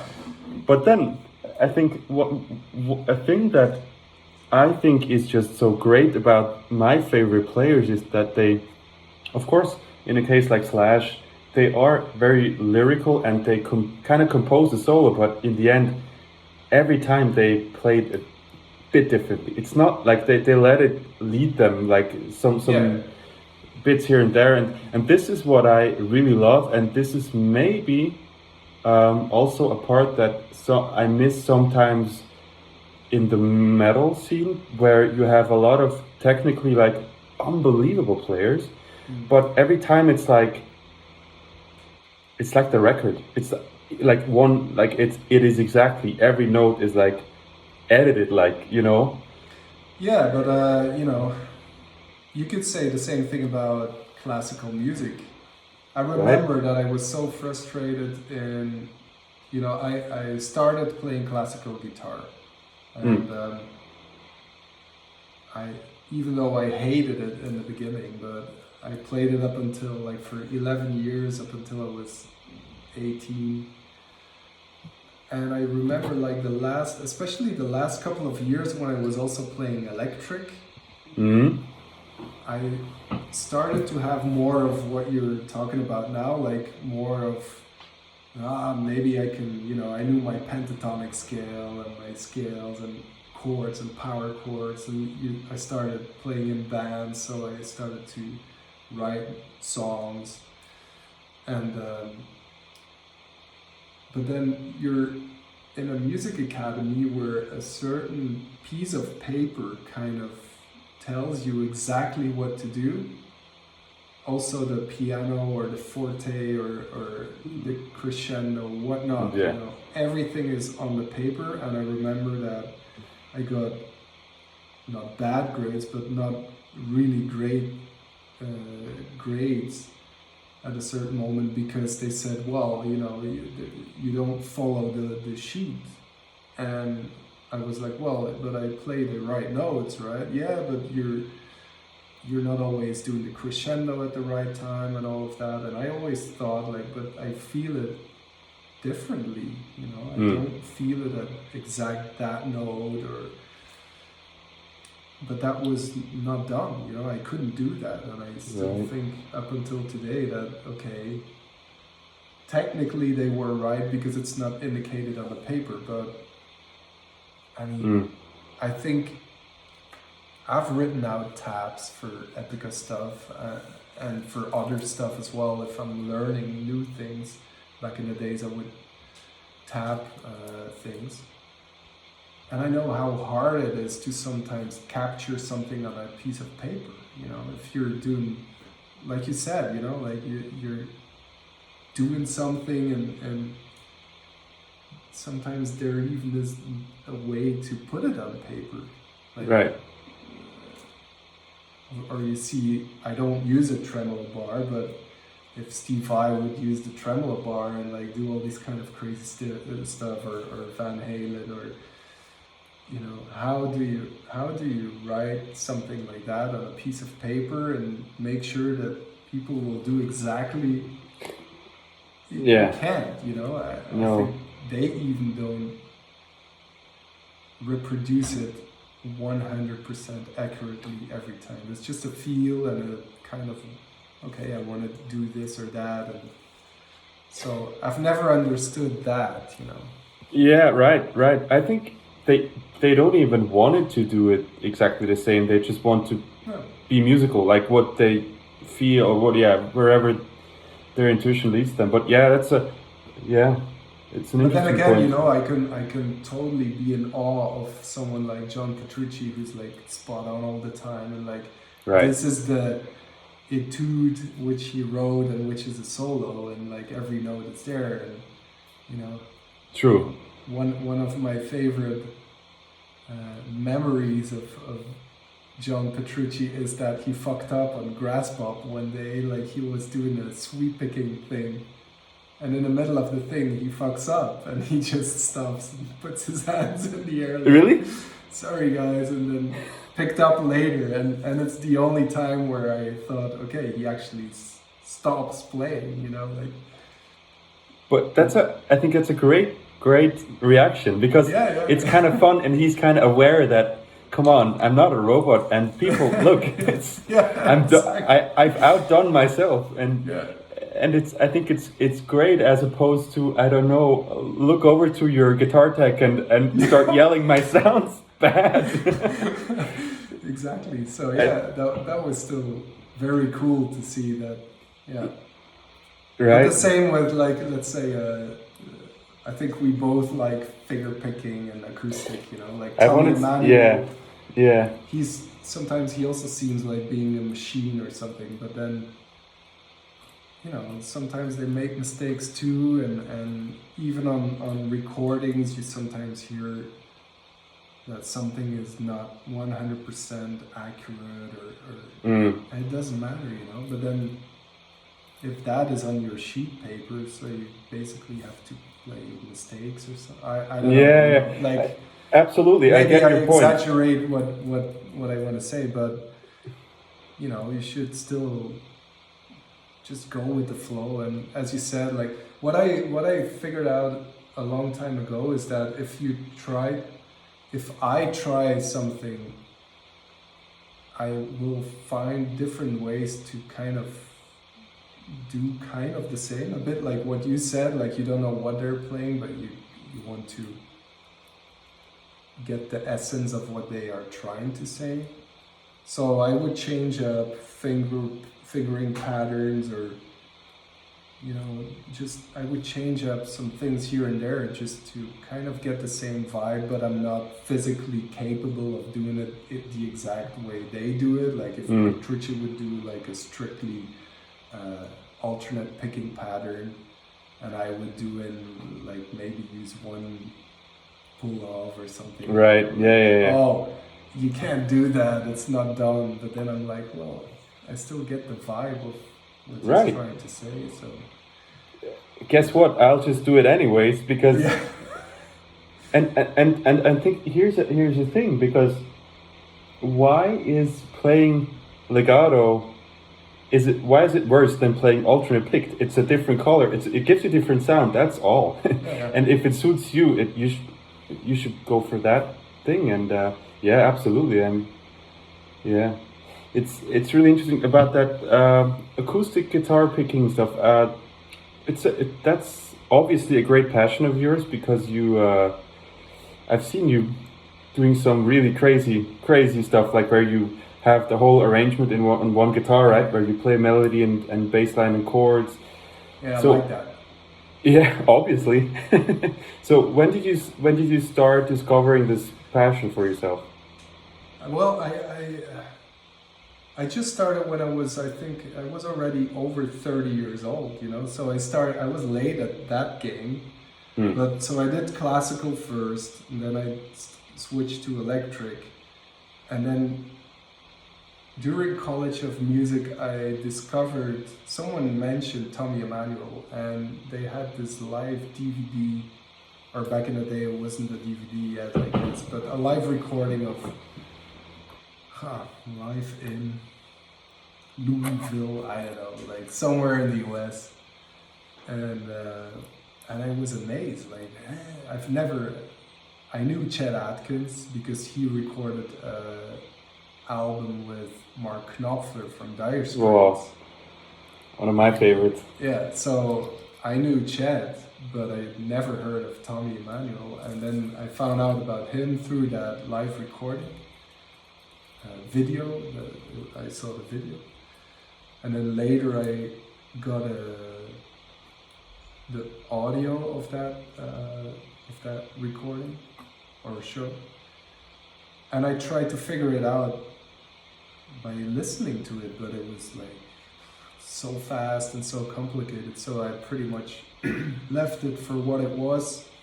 Back then I already toured with God Dethroned, my death metal band, and so I didn't have a lot of time for that. But then when I was around 30 years old, I picked up on that again. Like I discovered the CD laying somewhere again, like, oh, let's listen to that again. And I got again like totally in awe of what he's doing, because I just love the sound of it as well. And so that's when I thought, okay, now I'm on a mission. I was on one of my all or nothing trips. Right, again. okay. Like, okay, now I want to learn how to do this properly. And so I started just digging into it. So I found somewhere, like a tutorial where he would explain a couple of songs, and it was still like way too fast for me, even if he slowed down, like you should try this or that, so I really had to write it out and figure it out, like what the thumb was doing and all of that. So it was a struggle, and it's still a struggle, because if I don't play that stuff for a long while, I just have to practice for a couple of weeks straight to get it back in my system. but I just love it because you don't need anyone else. You could just play the melody, the bass, the chords, it's all there. And that's why I love it. And my initial plan was like, okay, I'll give myself 1 year to learn the technique, then 1 year to write songs in that genre, and then 1 year to record it. So I gave myself 3 years to to finish this project, but I think we're 8 years later now. I still don't have an album. All right, but I did like write some songs, and I have a couple of songs, but you know, it's this project that I forget about it, then I pick it up again. And, right. You know, it goes back on the shelf. Right, but someday I'll record an acoustic solo album. Yeah, that's. I think you should do it. I would be excited for the release. I would listen to it. Yeah. Maybe try to copy some. No, but it's a great thing to do now, like to play that kind of stuff when you have to be alone anyways, social distance. So it's like, okay. Crying at home. Yeah. My country. Yeah. No, but I love this country vibe, you know, it makes me so happy always, you know. Yeah. I love, because you also had this What's on My Radar stuff with Didi. Yeah. And then you mentioned Brad Paisley, and I was like, oh, I just love all that happiness, you know, the country happiness. It's just, right? Yeah. I'm so attracted to that kind of music, which is a lot of major chords and major stuff and yeah. Yeah. Me too. I'm a major guy. Yeah, so like in the band, Simone always says like, "Oh, this is Happy Isaac is wrote a song again." Like a lot of times, for some reason, they can pick out the stuff that I wrote. Right. Because apparently it sounds happy. Wow. So, which brings me to the question: why did we end up in the metal genre where everything is like evil and whatever? Yeah, like, I think it was so both Simone and Kuhn have mentioned that I make very happy music, and then I thought, you know, I thought I was making metal music sometimes as well, right? So I went back and I checked, and the funny thing is that sometimes, even if I'm playing minor stuff, you know, like a minor chord is just a minor third and then a major third. So right. There is a major in there, and for some reason, even if I'm playing minor stuff, I'm still gonna use the major interval. Right. So I guess that's why, you know, and I don't know what the reason is for that, but you know. Also, the same with the Eluveitie song, which ends on a major. It's like, yeah. When you know, you're listening to the song, I'm like, oh yeah, cool song, and then that happens, and I'm like, instantly, I'm smiling, I'm like, oh yeah, there's the major chord. You know, so it makes me happy. Right. I think major chords are the key to a happy life. I mean, come on. Exactly. Quote of the day. Yeah, but I'd like you to have you on the radar thing. Actually, would be cool. Yeah, sure. Let's do it. I tuned in a little late, I think, but so I don't understand the concept. But it's like sort of a playlist, and then with the new stuff. You know. Well, it was interesting, you know. The thing is, for the first episode, I gave Diego all the info, what it was all about. But then for this episode, for the second one, I have Meryl, right? Uh-huh. And Jens did this awesome artwork. Yeah, that's cool. So watch out. If you're on the show, watch out what you do to you. It's going to be horrible. Yes, probably yes. But and then I totally forgot to. I just asked her, "Hey, would you be my guest?" And she was like, "Yeah, sure, cool, I'll do it." And then a day later, she asked me like, "Can you give me some info?" And so I totally forgot to tell her anything. And then she was like, "Or is it supposed to be a surprise?" And then I thought, well, why not? Basically, so from now on, I will not tell my guests what it's all about, except for maybe they know it because they've seen a thing. But yeah, so I'll. Yeah, cool. I'd love to do it. Yeah, would be Why cool. not? Yeah. Right. But yeah, there's the endless worlds of guitar playing, learning, and having fun. That's So what's the stuff that you're practicing now, or like, are you in a certain phase, or just randomly noodling, or? that's I my don't know, constant phase. Well, because the unnecessary shreds is probably just noodling, but maybe you're also, like, besides that, working on something. Or... Yeah, so well, I got those chunks of stuff to work on from Brandon and Wes. Oh yeah. But that's the thing that, you know, when you as you get older and you get more experienced with the whole practice routine, you know that if you practice something now, you're going to be able to use it in your playing maybe half a year from now. And knowing that, it's like you can trick yourself so easily into like, yeah, but it takes me so long to make it like fluid for it and yeah, integrate it in my style. So yeah, as I told you, I'm very, very, I don't know, unfocused on that, but I try to make it a routine now. But well,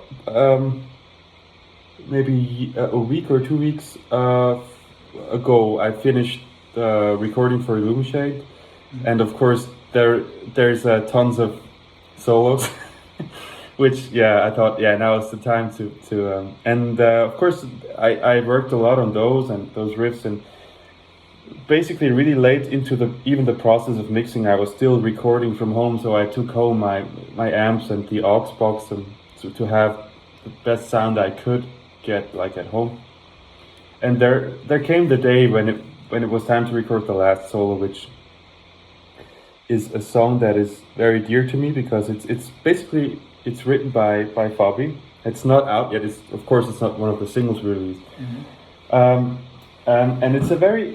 for me it's a very different song from the others because it just has a different vibe. It has a very old school Queen vibe to it, where it's almost like a 70s ballad, you know, where more or less the guitar is actually it's not even playing up to the solo, and then it stays in the mix with some chord single note stuff, you know, like Brian May would do, like no one else does, of course. Like there's what song comes to mind? Maybe it's A Hard Life or whatever, don't quote me on that, but you know what I'm talking about. Yeah. So it's a piano driven song, and then the Killer Queen is probably also one of those. So it was the last day and I had a version, and it was like, it's okay. And so for the very first version I tried to be Brian May, and of course you fail every time, because you come up with something that I mean, he's one of my biggest heroes, and of course you come up with licks or phrasing that is like, okay, this is obviously an homage or a tip of the hat, and then you end up at the end of the day, you're like, but I think it's time to be you now, right? Because that's the thing with having only one inspiration, and then you're basically ending up being a bad copy of someone. So, and then there was another version where I thought, okay, this is kind of cool, but the sound is not really that. And then I took the amps and the caps in and everything, and then it was sometimes there's like, I see something and it kind of gives me a push that I think, okay, wow, this guy just in a good way kicked my ass. So now I wanna do the best thing I can right now, to be the best player I am right now. And I think a thing that I do is if I'm in the moment, I go for, like, I just go for it. And do you know how is it called, it's the cartoon series where you have the Roadrunner and there's this Gonzalez. Right, and there's this one guy that always runs off the cliff and he always falls down. Yeah. But he realizes when he's already like in the air, you know? And that's so me when I try to go for it. It's like, oh, do I have a parachute or not? No, I don't. Okay. And right. So I thought, okay, I want to I don't know, pack everything in there, and the song is, the thing is, the guitar solo starts with a drum pickup, so there's no drums, it's like all piano, and there's a really, really sweet bass line by Yannick, the bass player, and he's great at, also he's a great Queen, he's a big Queen fan, and he knows how to, you know, play those really nice, almost classical sounding bass lines and everything is sweet, and Fabi's singing like only she can, and then there's a drum pickup, and then there's the guitar solo, like spotlight on, and I was so enthusiastic and so like, I have to like write the greatest guitar solo of all time, and I have to combine all my influences, blah blah blah blah blah. I ended up like, at least emotionally, it's like way too much for the song. You know, it's like, step aside now. Here comes the guitar solo. You're on top of the mountain. Yeah. You're here. Right, and the eagle is like doing circles around me, and everything is like there, and Slash is there clapping. Like, wow. I have like Slash, Eddie Van Halen, and Brian May go like, kid, way to go, you're great, that's great. And it's way too much, and it's like, but I like the solo now because the story behind it, I think I can stand behind it, because I know that's so me, and it will happen again, and it's music, you know. It's like, it comes from an emotional standpoint, and it's not about I'm going to shred everybody to death, because I can't. So there's a lot of, you know, those, of course there's still a lot of probably Brian May in it, because the chords are very, like, they almost lead you automatically into, you know, playing those, you know, arpeggios, and they're like really with a lot of weight to them, and a lot of like those pre-bends in the notes and everything. And there's a lot of I almost lost my mind, because of course, you know, it's the last day of recording, and you're like, it has to be the greatest thing ever, and of course it won't be. But you're way too much. You're in the moment, and even like I had to do some small. It ended up not being one take, but maybe, you know, 3 takes. You know, you take the best parts, and even like with editing, I was like, oh my god, and then I had to send it like to our mixing engineer and Claudio, and when I listen to it now, there's, I mean, a lot of parts where I go like, oh my god, dude, this is on the album now, but I still like it because I like the way, I mean, I think it's, yeah, as I said, it's just me, how I did it back, and it's real. It's kind of like, it had to be like, there was no other way, kind of, and there's a lot of, you know, small details that are not technically, like, the execution is far from perfect, but I think it's a thing that I don't want to say I shouldn't practice more on stuff, but when you, for instance, these days it's possible to have those isolated tracks, right, from everyone you want.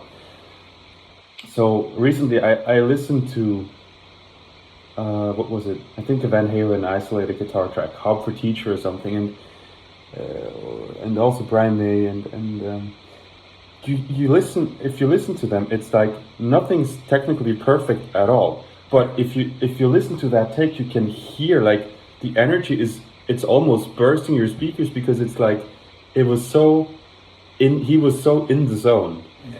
And this is, I think, what I try to go for. I kind of get it now, and I think, yeah, okay, I can live with it, because the intention behind it's what I think is relevant or whatever. I think those are exactly the things that maybe nowadays, because you mentioned like the guitar players who are always doing the same thing, and I think that's part of it too, like production wise as well. It's like you're not allowed to make mistakes anymore, and like everything has to be so spot on, but then I'm thinking like, no, that's not right, because of what you just said, but also like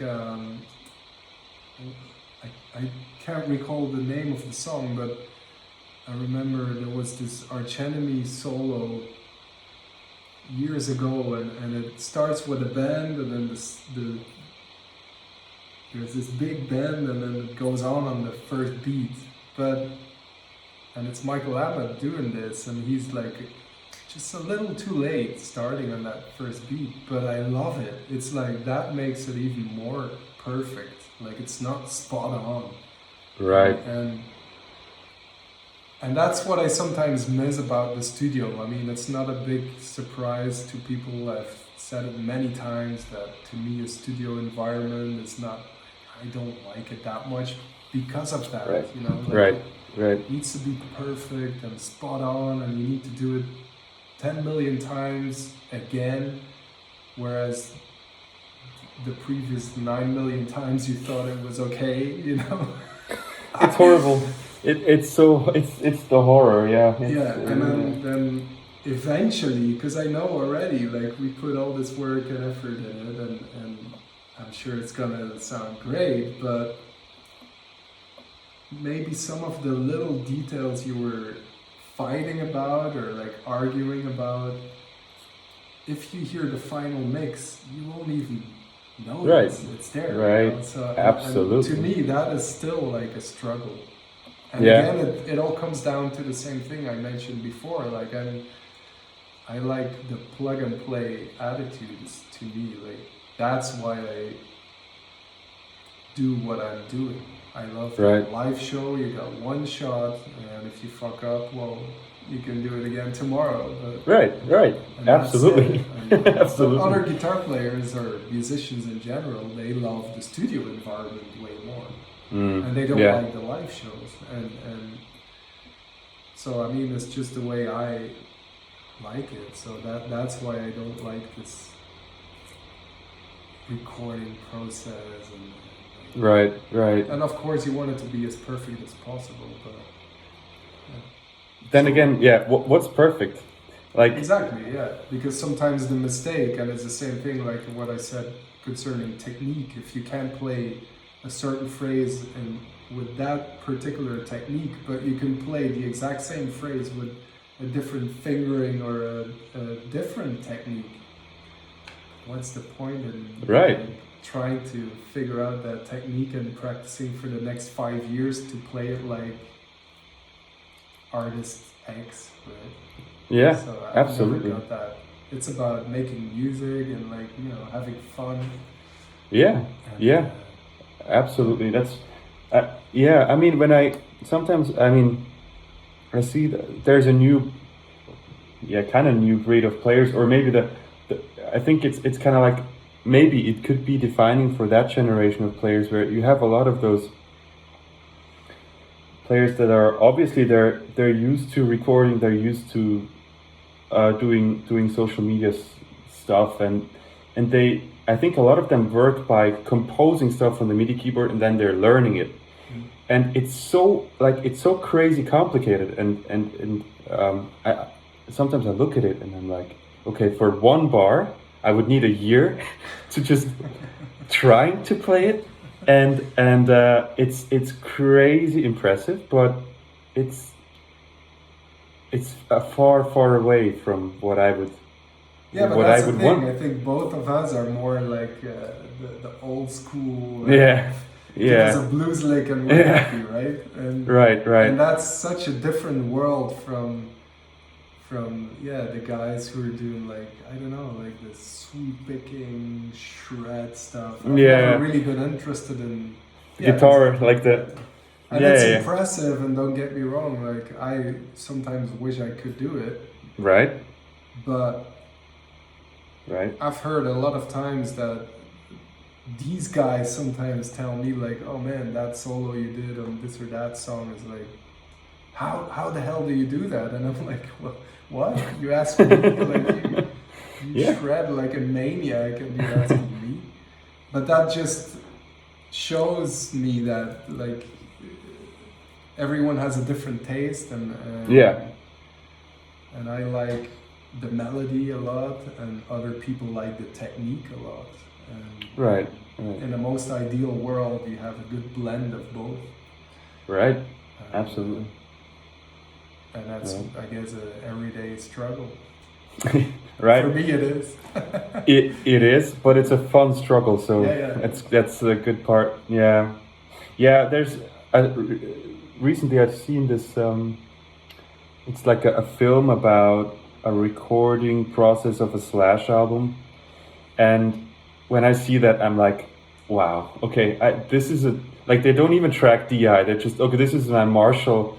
Let's pull into the Marshall and we track in one room the basics, like you see Slash and the bass player and the drummer counting in, and it's like, wow. But then again, of course, this wouldn't be possible with a band like Eluveitie, or I guess Epica as well. I mean, this is not how this music is supposed to sound, probably. Well, I mean, I don't see ourselves recording the whole thing at once with a whole orchestra and choir. Right. I mean, I guess it would be possible, but it would be definitely impossible to have it flawless, because I don't Right. think you can have 100 people recording at the same time and not have any mistakes. Right. But it's different days, right? I mean, Yeah. yeah. Also, I think it lies a bit in the nature of the music. I mean, I think that is kind of similar, like from Eluveitie to Epica, is like that. The music is always very dense. There's always a lot of tracks like running simultaneously, and I think that doesn't allow for this, let's call it, loose playing. I mean, yeah. So yeah.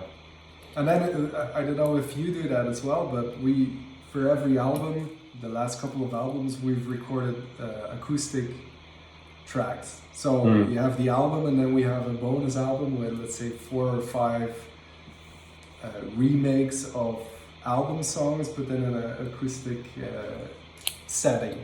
Right. And it's so much fun, because then it's obviously a bonus track, so it's not like all the pressure is on those bonus songs. It's like, oh, okay, you can just play. And it's just, the band in a very intimate setting in the studio. Right. And sometimes we do add some vocals afterwards, or like backing vocals, or maybe some percussion. But the basic track is just pretty much plug and play. Right. And if you make some fuck ups, it doesn't really matter, It doesn't have to be spot on. And I always like the vibe of those extra bonus songs, It's good fun. Right. It gives a different perspective, of course. Yeah. We do sometimes we do them on meet and greets or stuff. Yeah. It's so different, and it's also interesting to see how those songs, how and if they still work, how they still work. with like being stripped down from all the stuff. Yeah. Of course, we had some questions from fans. That's right. That's right. So there's one question. I mean, a lot of questions. Basically, we have them covered. That's a good thing. But one question was about how you develop your solos. Well, it depends, but usually what I do is, in the past I would just pretty much improvise them, and that would be like on the spot in the studio, and then that would become the solo. But these days I kind of do that before going to the studio. So I would sit at home, improvise, and then naturally some stuff will be like, it would stick, and you would be like, oh, this is cool, maybe I can use that part. And then I pretty much always start with a melody. I kind of need a main structure, which is for me usually the melody. Mm-hmm. So that could be a melody which is already in the song, or it could be a new one, depending on what kind of solo you want. And that's how I start, And the thing I always keep saying, like, I think that a solo is a song within a song. It has to have a good intro, like it needs to have like a punchy start and a good climax, and it needs to tell a certain story. Right. Which is such a cliche to say. I always realize if I say it, but it is still how I think about it. If I start doing it, like if I don't like the start of it, like it needs to be like the right note at the right time, especially in the beginning. Right. Otherwise you shouldn't have a solo, which happens a lot in Epica. We don't always have solos. Yeah. So it's only when the song kind of asks for a solo that we do it in the first place, and then I just, want to have a strong melody, and then the rest is pretty much interpretation, and like, maybe at that time I'm working on a certain technique, so I would incorporate that kind of technique. Right. Or you hear something and I often have that I hear the melody or certain phrases and I have to figure out what I'm hearing. Right, right. And then from there on I take it further, you know. So right. But every solo is different, obviously. But that's kind of the basic thing I go through. Is it similar for you, or? Yeah, I usually it's basically the same. I would say it happened to me many times that I just completely went way over the range that I could actually play like effortlessly. So, and of course sometimes you record part by part. So then when it came to play the solo live, I was like, yeah. really? It's okay. Wow. I have to say that I sometimes almost made that mistake, but I was always smart enough to think of that like before actually recording it like that. So you're a wise which person. doesn't mean that like sometimes I have to practice a lot to like, let's say that I recorded my solos now in March. By the time I'm gonna play them live will probably either end of this year or even 2021. So it's not like every day up until that point I will play these solos. I mean, there's no point in doing that. So by the time we need to go on tour to play these songs, I'll have to practice them again. Yeah. Because that's also what happened when I had to record them now. I did all of this, like I wrote the solos, and then, you know, we went into pre-production and whatnot and recording, and so a couple of months went by and I didn't practice them. So when I came back to do the actual solo recordings, I on purpose I didn't practice them, just to be open-minded again. So I would listen back and think like, okay, is this still what I want? And I would change some things around, maybe some of the arrangement changed, or you know, so I would still be open-minded for any possible change, but the main structure was still the same. But yeah, it's sometimes a struggle to figure out what the hell you recorded. Right. Okay. Yeah. But yeah. Basically, I think also with the slight changes you do over time, it's the same with me. Yeah, I like to do that. So here's a question: do you prefer bus tours or flight tours? For there's different reasons why I would prefer one over the other, but maybe in general I would prefer the flight tours. Yeah. Because I really have a hard time sleeping in a moving bus. Okay. And that is just for me like a pain in the ass. Yeah, that's tough. And then when you fly, obviously it's like you don't have a lot of choice on when you sleep and how long you sleep or whatnot, because you have an early lobby call or you need to catch that flight or whatnot. So it's usually not a lot of sleep, but you can at least sleep in a bed in a hotel, you know, so you get some sleep. And in a bus, I sometimes don't get any sleep unless I'm so so tired that I just literally pass out. Yeah. Yeah. Okay. But then, then again, the tour bus tours are usually like Europe and the US, which is especially Europe, because it's so small. Like if you drive for a couple of hours, you're at the next big venue in a big city, and so that's kind of easier. Whereas in South America, for instance, you need to fly for like, I don't know, like 4 hours or or 6 hours, and then you need to be picked up at the airport and go to the hotel, and like there's a lot more going on there. Right. Yeah. So that's the other side of the same story. Mm, So it's hard to pick one. But Right, I think, right. as with everything, like let's say, if I would only play live shows, I would probably start missing the studio, even if I don't like it, right? And if I would only do recordings, I would, you know what I Sure. mean, right? Like if you only would do tour bus tours, you would miss the flying, and if you would only fly, you would miss the tour bus. Right. So- You don't know what you got until it's gone, right? Exactly, and I think Yeah. that the cool thing about our job is that we got all that, like all these different phases, the songwriting, if it comes to live, and the pre-production, Yeah. the recording, and the touring, the promotion, Right.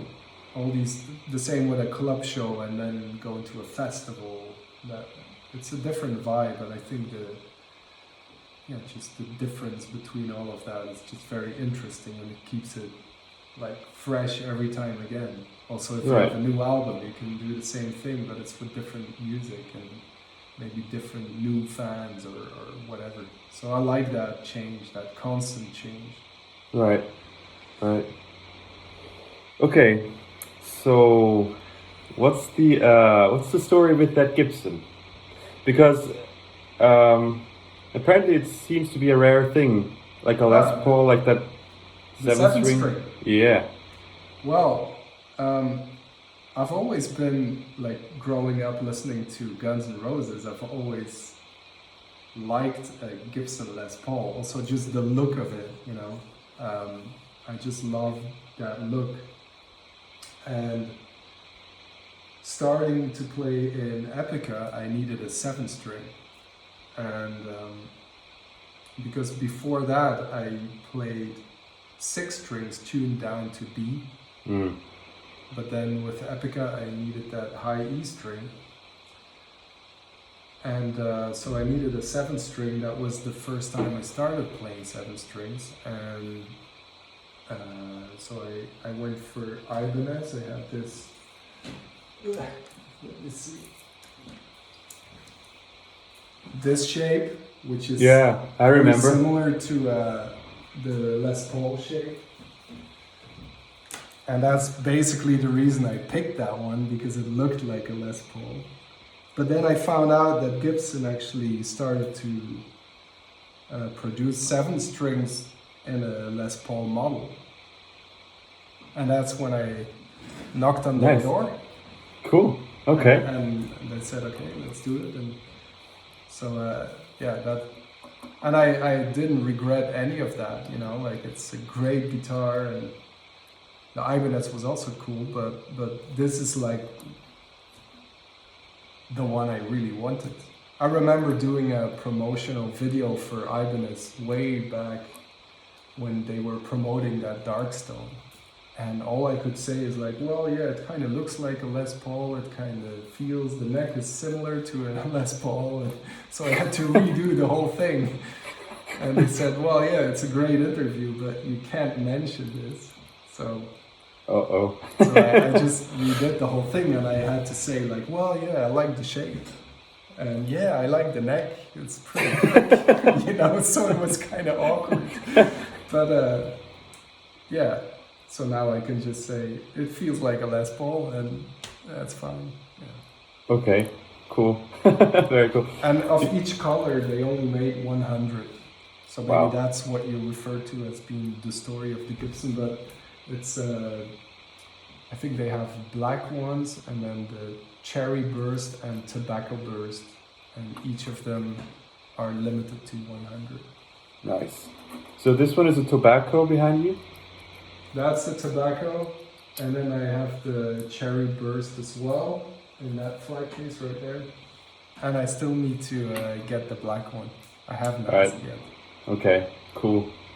Nice.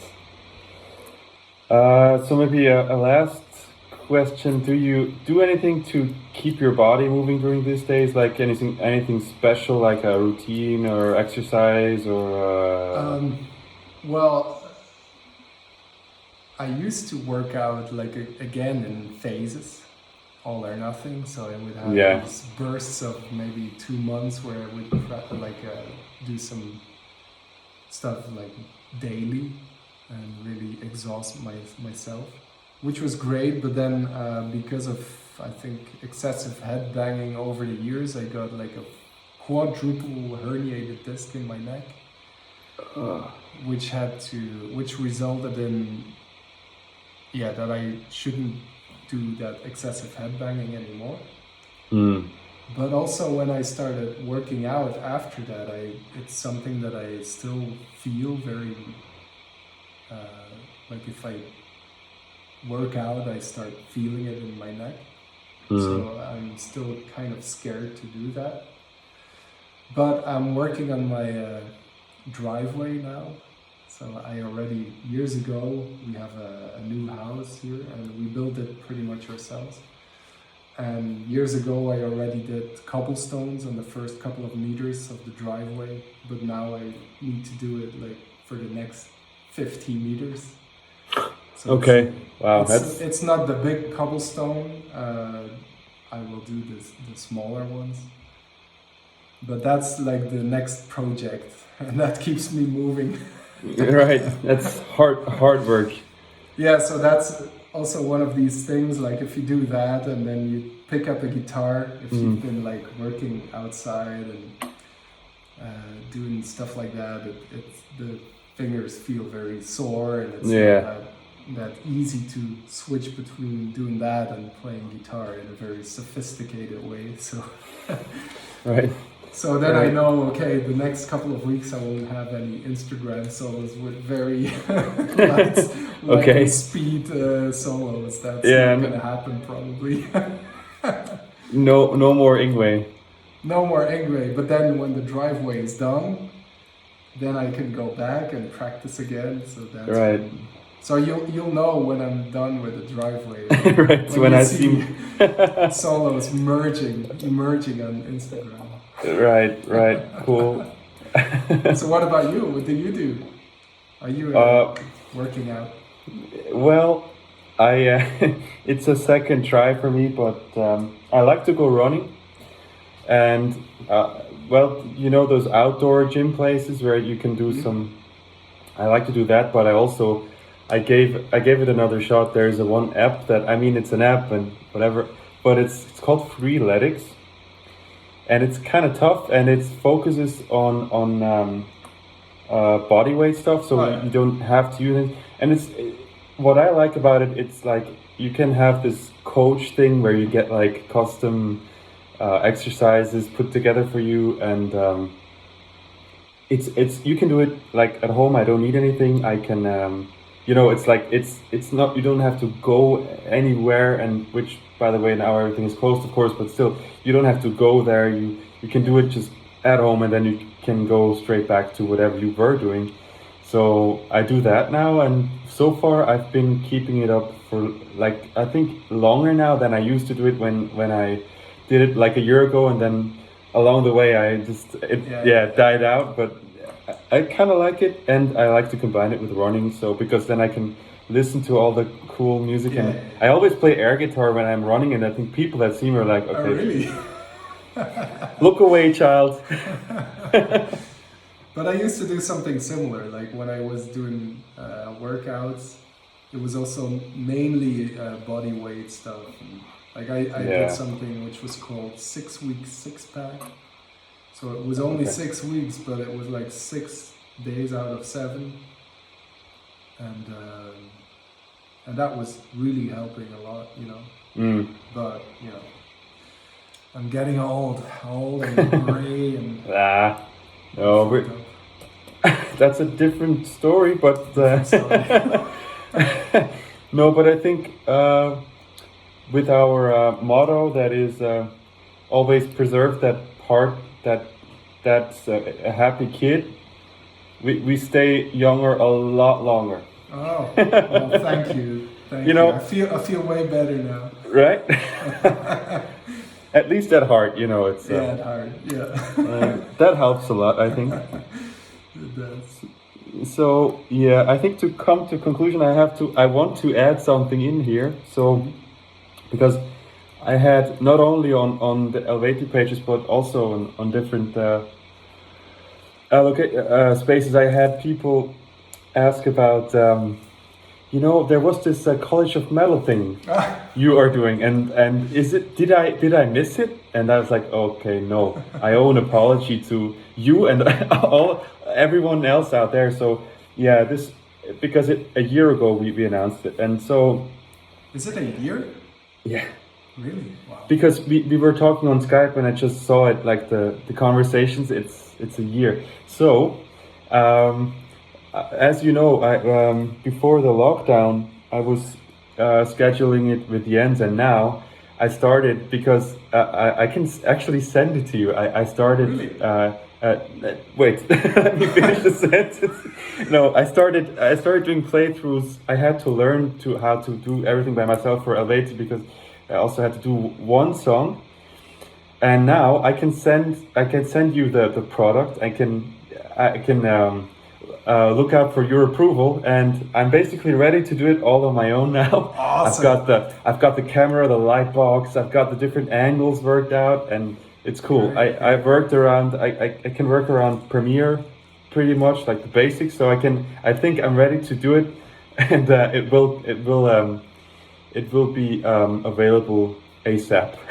Yeah, that's cool, man. But like I mentioned it a couple of times, like this is something that for the people, of course, they're probably waiting for it. But like I know that you've been really busy with a lot of things, so I never want to push someone who's creative or something. But yeah, cool. I would love to share it and yeah, a lot of people subscribed for it, so I think you'll make them all really happy. That's cool. Maybe you'll still have to do the tabs, but no worries. And then I can still figure out like how are they doing that. Very good. All right. Yeah, but I think that's about it, and we've covered a lot of ground. Yeah, it was fun. And it was a lot of fun. Hanging out.